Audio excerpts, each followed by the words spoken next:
Welcome to today's Deep Dive. I am really glad you're joining us for this one because we are tackling something that's honestly quite strange. Usually when you look at the historical and biblical accounts of Jesus, there's this very clear defining expectation of, profound restoration. Right.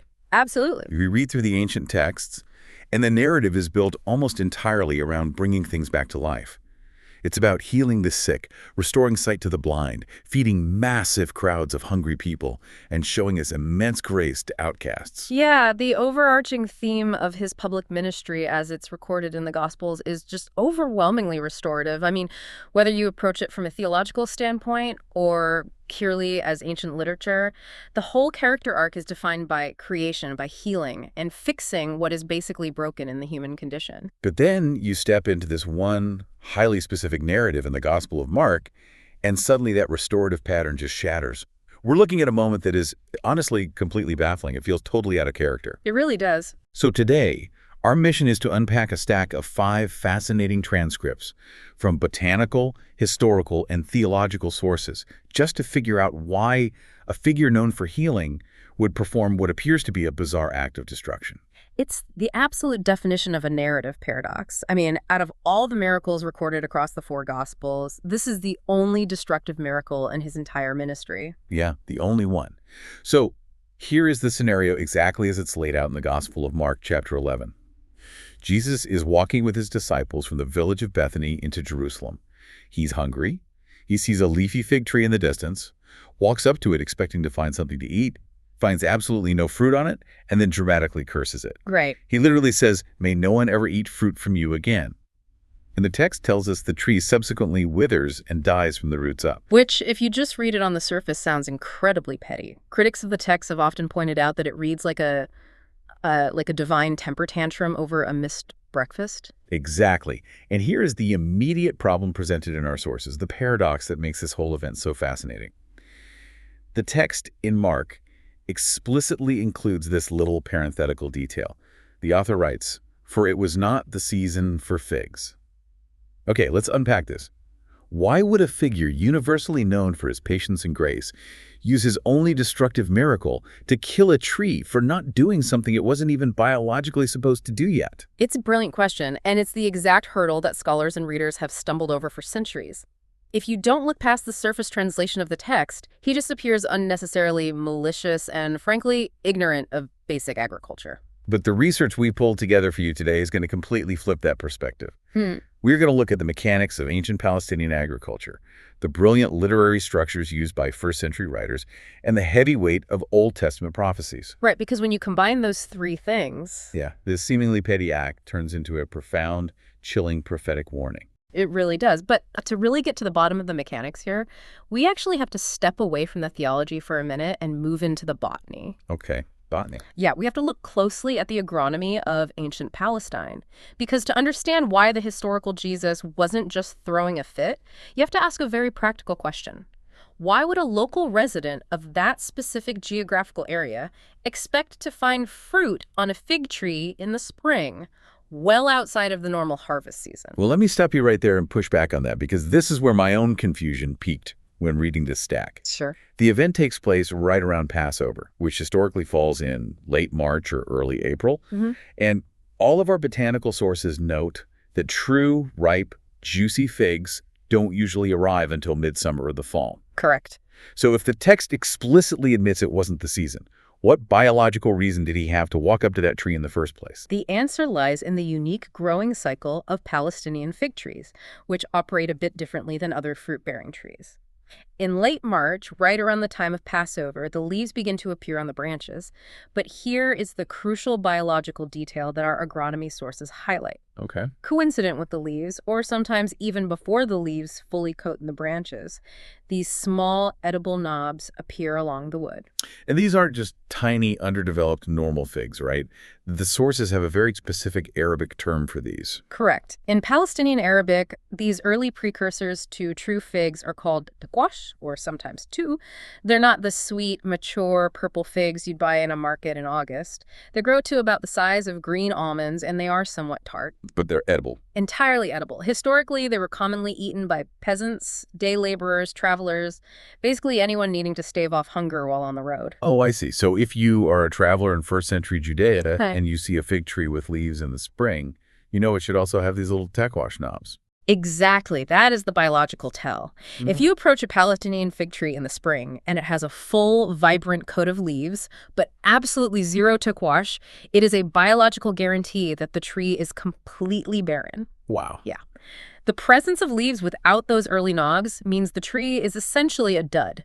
It is virtually dead on the inside, and it will not produce any real mature figs when the actual harvest season rolls around. That completely reframes the narrative mechanics for me. So it's like opening a complex app on your phone. Okay, I like that. If the user interface loads up, the buttons, the colors, the sleek layout that represents the leaves, because the UI loaded, you have a reasonable expectation that the actual data is going to be there.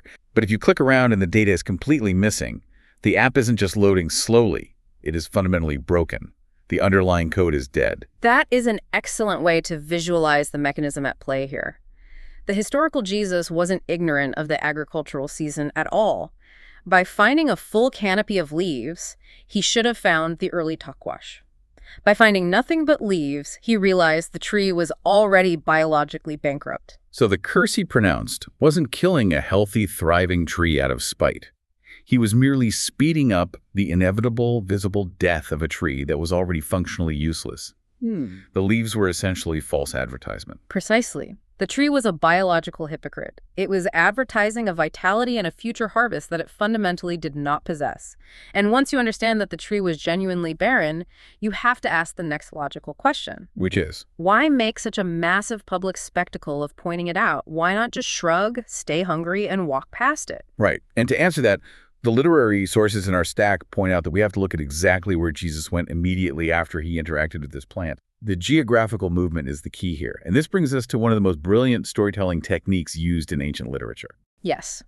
We are talking about a literary device known among textual scholars as the Markan sandwich. The Markan sandwich? Yeah.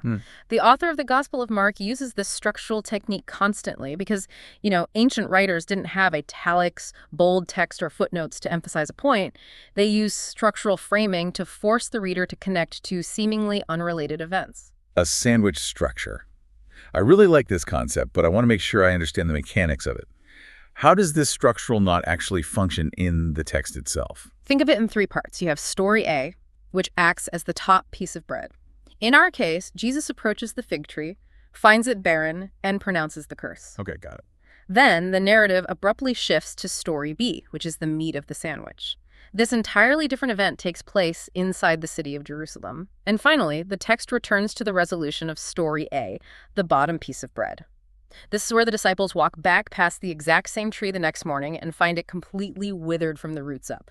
Okay, so the curse of the tree is the top bun, and the withered roots are the bottom bun. Right. I'm looking at the historical timeline and sources, and the only thing that happens between the curse and the withered roots is Jesus going into the temple. How does a massive stone building fit into a metaphor about a dead plant? What is the meat of this sandwich? The meat of the sandwich is the famous, highly volatile scene where Jesus cleanses the Jerusalem temple. Ah, okay. This is an incredibly dramatic moment in the historical texts. Jesus enters the massive, bustling temple complex in Jerusalem. Specifically, he enters the court of the Gentiles, which was this massive outer courtyard. Yeah. And the texts describe him actively overturning the tables of the money changers. He uses a whip to drive out the merchants who are buying and selling animals for sacrifices. And while he's doing this, he is quoting two ancient Old Testament prophets. He quotes Isaiah saying, "My house shall be called a house of prayer for all the nations." And then he quotes Jeremiah, accusing the religious leaders of turning that sacred space into a den of robbers. If we connect this to the bigger picture, the author of Mark is using that sandwich structure to tell the reader exactly how to interpret the miracle. The fig tree and the temple are the exact same thing. They're completely synonymous in this narrative. Absolutely. Think about what the temple looked like at that specific moment in history. It was dressed up with incredible leaves. It had magnificent, towering architecture built by Herod the Great. It had thousands of busy priests, endless bustling religious ceremonies, daily sacrifices, massive choirs, and huge crowds of pilgrims. From the outside, it looked incredibly alive and vibrant. It had the ultimate leafy facade. It was the UI loading perfectly. But when Jesus, acting in the narrative as the divine inspector, walks into the temple, he is looking for the spiritual taqwash, the early fruit of true worship, genuine justice, and real connection with the divine. He's looking for a space where all nations can pray. He doesn't find it. Exactly. Just like the fig tree, he found absolutely nothing but commerce and exploitation. It was a complete facade. The religious leaves only covered up its spiritual barrenness. That is a fascinating structural parallel. But I have to ask you about a discrepancy I noticed while reading through the textual analysis in our stack. Oh, sure. One of the sources points out that the Gospel of Matthew and the Gospel of Mark seem to heavily disagree on the timeline of this event. Yes, they do. Matthew appears to condense the whole story, the curse and the withering, into a single continuous afternoon, while Mark explicitly spans it out over 2 days, with the temple visit right in the middle. If they are both reporting history, why the glaring difference in the timeline? It's a very sharp observation, and it really comes down to the different literary goals of the two authors. Oh. In ancient biographical writing, chronology was often subservient to thematic emphasis. Oh, interesting. Yeah. Matthew frequently condenses timelines to maximize the immediate, visceral impact of a story. He wants his audience to see the immediate, undeniable power and authority of Jesus' word. The curse is spoken and the tree dies instantly. Mark, however, is deeply invested in this chronological 2-day sandwich structure. Mark wants to ensure the reader physically cannot read the story of the temple's corruption without having to pass through the story of the cursed fig tree first, and then return to its dead roots immediately after. Mark is tying the two events together with a structural knot that simply cannot be untied. So Mark is practically grabbing the reader by the collar and shouting, the tree's death is directly linked to the temple's corruption. Jesus isn't just performing a spontaneous object lesson with some random vegetation he found on the side of the road. He is deliberately tapping into a deeply ingrained cultural symbol to deliver a massive, terrifying prophecy. Exactly. And to understand the sheer weight of that prophecy, we have to look back at the Old Testament texts that the first century Jewish audience would have known completely by heart. Okay.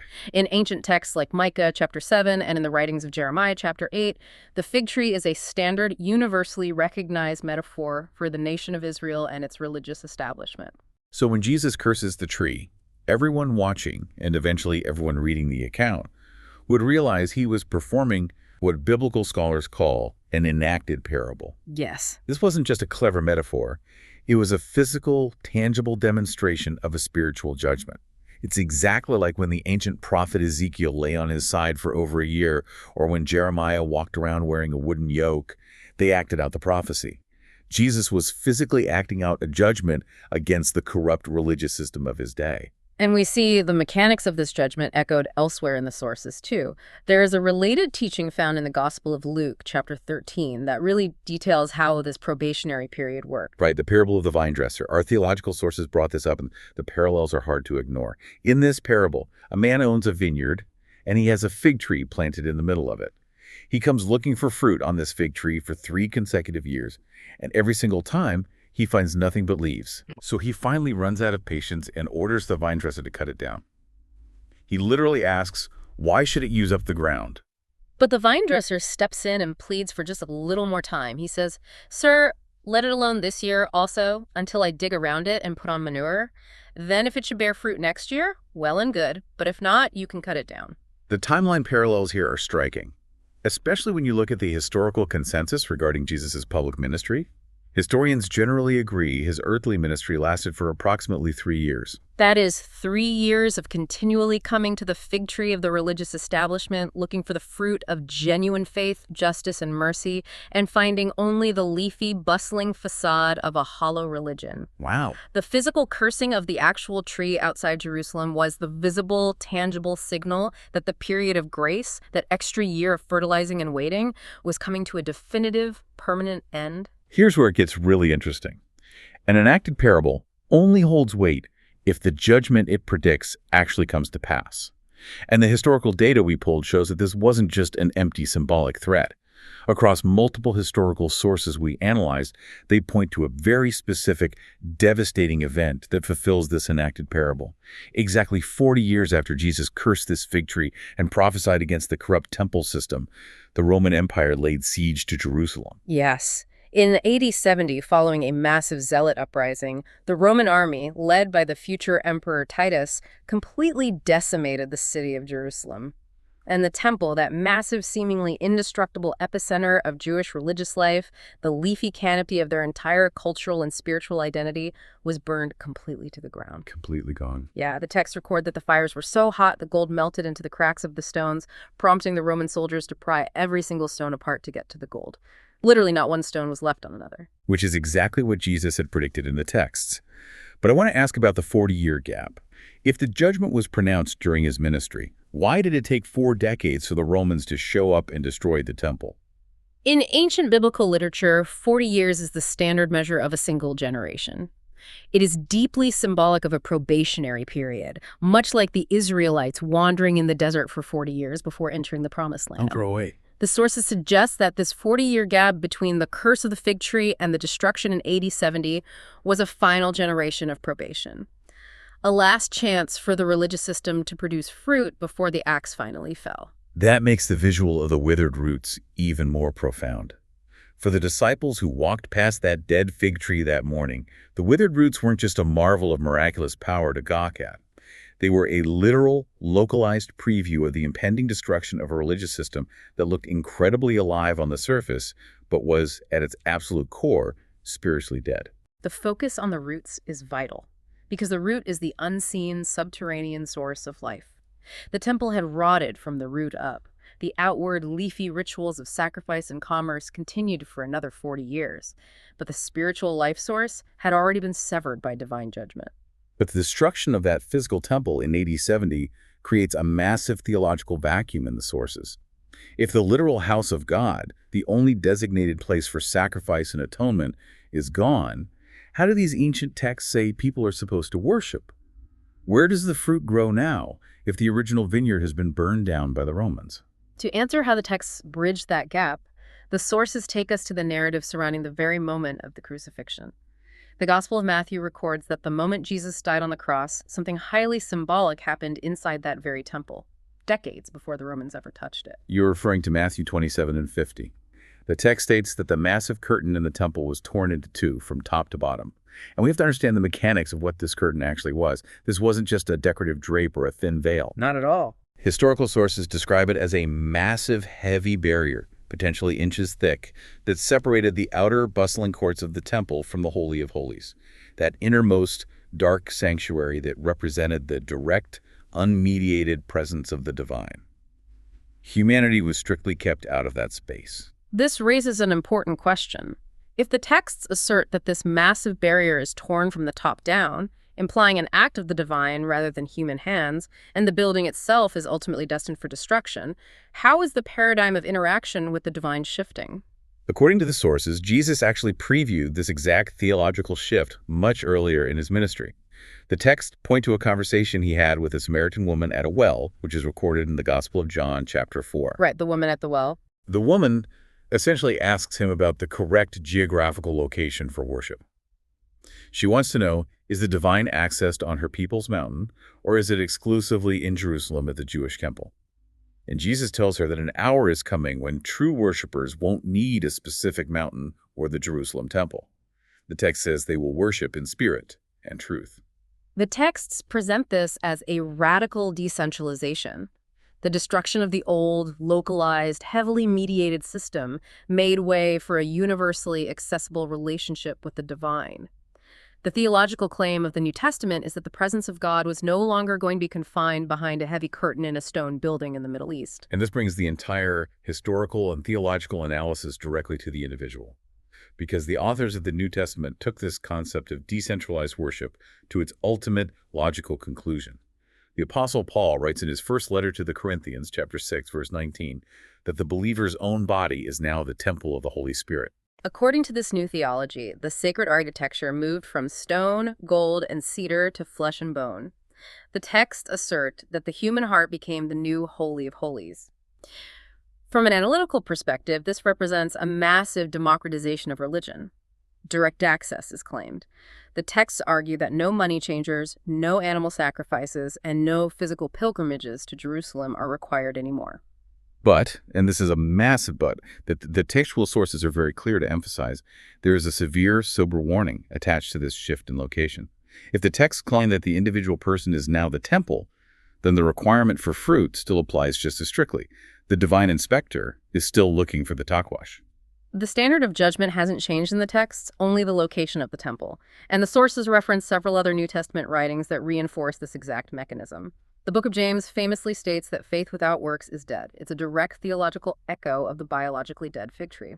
And perhaps the most chilling articulation of this warning comes from Jesus himself during the Sermon on the Mount, recorded in Matthew chapter 7. He warns his audience that on the day of judgment, many people will come to him saying, "Lord, Lord, did we not prophesy in your name and cast out demons in your name and do many mighty works in your name?" Notice the mechanism of what they are doing in that text. They are showing off their leaves. Yeah. They are presenting their impressive religious resumes, their busy activities, and their outward appearances of extreme, vibrant piety. But Jesus says he will respond to them, "I never knew you, depart from me." Because as he lays out the rule earlier in that same chapter, you will recognize them by their fruits. Not by their leafy resumes, but by their actual fruits. So what does this all mean? Based on the text we've analyzed, it means that hypocrisy, looking the part without living the truth, is presented as the ultimate spiritual dead end. It means that an impressive exterior, whether it is a magnificent gold-plated first-century temple or a modern, meticulously curated personal image of morality, is completely worthless if it isn't producing the genuine fruit of a transformed life. The texts demand actual substance, justice, mercy, and true connection. From a purely textual standpoint, the curse of the fig tree operates as a relentless plea for authenticity. It functions as a narrative warning that the divine cannot be fooled by good marketing or a busy facade. You can dress up the outside all you want, but if the subterranean roots are dead, the texts promise that the leaves will eventually wither and face judgment. We have covered some serious analytical ground today. Let's recap the mechanics of this journey. We started by looking at a baffling, seemingly out-of-character moment of destruction, but by digging into the agronomy of ancient Palestine and understanding the biology of the takwash, those early edible fig knobs, we saw that the historical Jesus wasn't acting in ignorance. He was exposing a biological reality. The tree was already barren. From there, we uncovered the brilliant literary mechanics of the Markan sandwich, revealing how ancient authors used structure to inextricably link the death of the tree to the spiritual corruption and ultimate cleansing of the Jerusalem temple. We traced the deeply rooted Old Testament prophetic imagery of the fig tree representing the religious establishment, leading up to the terrifying historical fulfillment in AD 70, when the Roman army besieged Jerusalem and burned the temple down, exactly as the withered roots had foreshadowed 40 years prior. And finally, we explored the radical theological shift initiated by the tearing of the temple curtain. We analyzed how the texts map the movement from a localized stone temple to the claim that the individual human heart is now the sacred space, carrying with it the heavy, ongoing responsibility to bear genuine spiritual fruit. It is a profound narrative and historical alignment that transforms a dead plant into a timeless mirror for human authenticity. Which leaves me with a final lingering thought for you to ponder long after this deep dive is over. I love a good final thought. We've spent this time analyzing how the ancient temple faced historical judgment because it became a noisy, bustling marketplace, a space so filled with commerce and religious performance that it completely crowded out any actual substance. So I want you to step back and look at the mechanisms of your own life.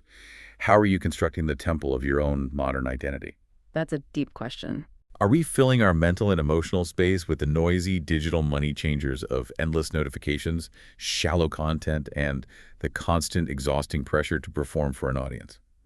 Are we spending all our energy projecting a lush, leafy image of ourselves, a perfectly curated exterior that broadcasts how well we have it all put together, while simultaneously starving the very roots that actually produce genuine, meaningful substance? It's a vital question of underlying mechanics. Are we quietly tending the roots, or are we just loudly polishing the leaves? Thank you for joining us on this deep dive. Keep examining the sources, keep looking past the surface of the text, and above all, keep seeking the fruit beneath the leaves. We'll catch you next time.